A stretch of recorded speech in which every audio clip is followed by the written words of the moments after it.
Salut les amis, on se retrouve pour cette nouvelle review de Boruto sur l'épisode 91 qui s'avère être, je pense, le dernier épisode de cet arc. La semaine dernière, l'épisode s'était terminé avec Ku qui avait réussi enfin à posséder un cœur artificiel et à se le greffer et donc à obtenir, je pense, peut-être une durée de vie plus longue et une puissance aussi plus importante que ce qu'il possédait déjà. L'épisode commence relativement doucement puisque on va pas commencer l'affrontement directement, ça va être plutôt un affrontement de dialogue entre Ku et Mitsuki avec un petit peu d'interaction de Boruto et Sarada. En gros, là, Ku essaie de retourner un petit peu la situation, de faire ouvrir les yeux entre grosses guillemets à Boruto en lui faisant comprendre que Mitsuki, même si ils lui ont proposé de découvrir des personnes qui étaient comme lui, des artificiels, eh bien il a sauté sur l'occasion et a quitté Konoha de son propre chef. Ce qui fait de lui, même si là il a retourné de nouveau sa veste, eh bien ça fait de lui un traître tout simplement au village de Konoha. Et donc Ku essaye de foutre un petit peu la merde, sauf que ça ne prend pas puisque Mitsuki se justifie en disant comme quoi que certes il a suivi sa volonté, mais là à l'heure d'aujourd'hui il a compris ce qu'était réellement la volonté, et comme ça il illustre avec ses propos quand il dit que il a observé énormément de choses depuis qu'il était avec les artificiels, mais que toutes ces choses, même si elles étaient bien tristes, eh bien ne lui ont pas donné envie de changer de chemin, et donc il a compris que son objectif eh bien c'était tout simplement sa volonté. Voyant que son stratagème ne prend pas, Ku va attaquer Boruto et Mitsuki pour le protéger va tout simplement se changer en mode ermite ou en mode sage comme vous voulez, et là, chose qui m'a étonnée, c'est que sa forme est totalement différente de celle qu'on avait pu voir que ce soit dans le manga ou dans les épisodes précédents. Et alors pourquoi ?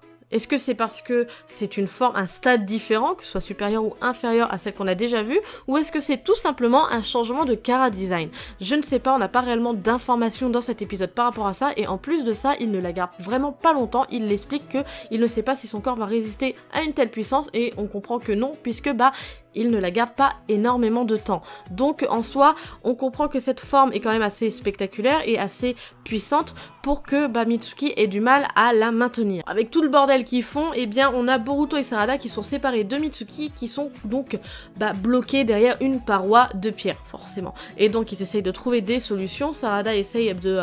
détruire cette paroi, mais n'y arrive pas, mais vont être sauvés par Seki. Je savais qu'il aurait eu un rôle important dans cet arc, mais j'aurais pensé quand même un peu plus important. Au final, c'est juste le bouche-trou qui se trouve au bon endroit, au bon moment à chaque fois, et qui va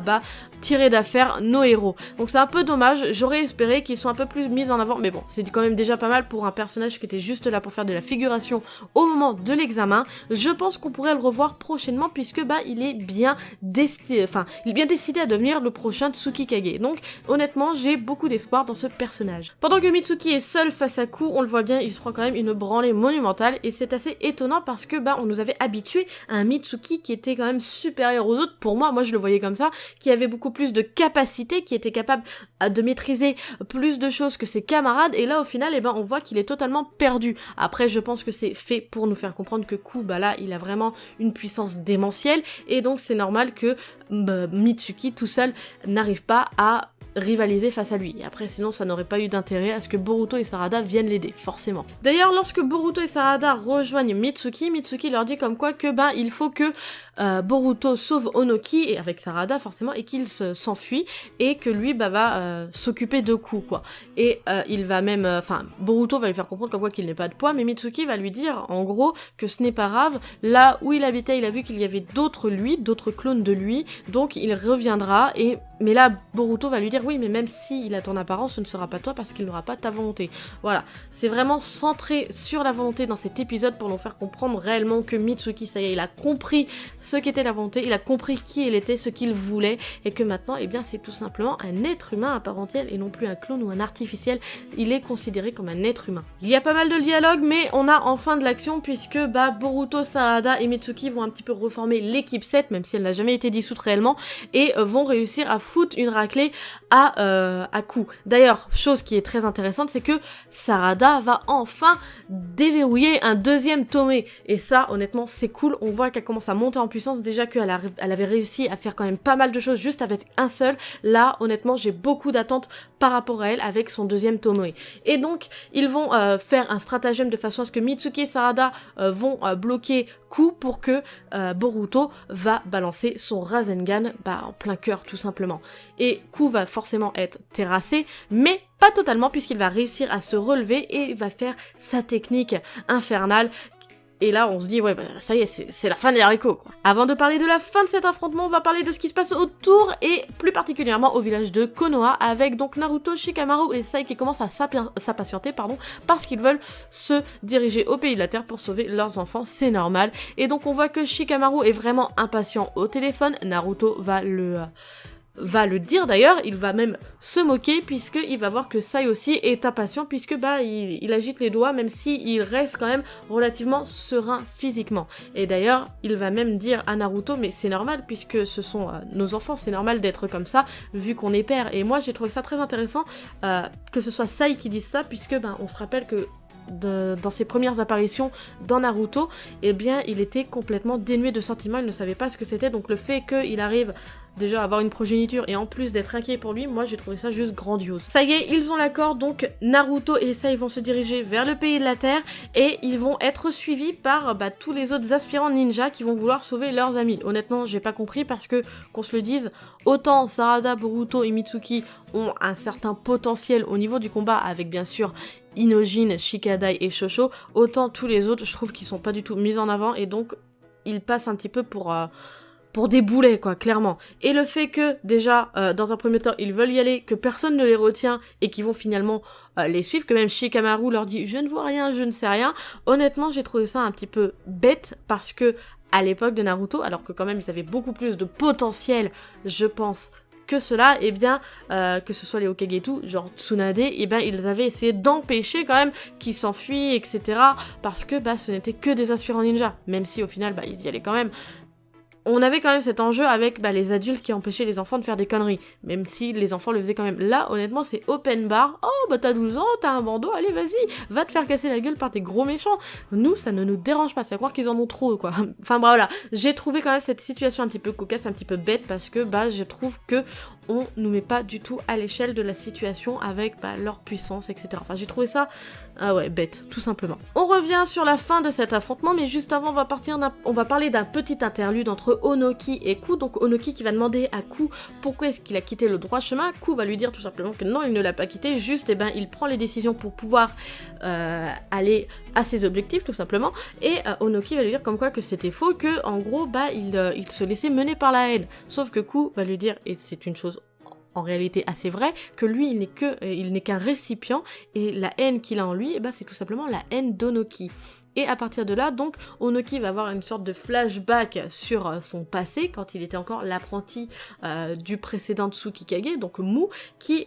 donc Onoki, en gros, la scène, c'est que Onoki est en train de dépoussiérer la pierre de la volonté, et en gros, Mu va lui faire réaliser que la pierre, c'est n'importe quelle pierre, tout ce qui est important, c'est la volonté qu'on lui donne. En gros, et là, Onoki, ça va être la révélation, il va comprendre enfin toutes les erreurs qu'il a faites, et il va donc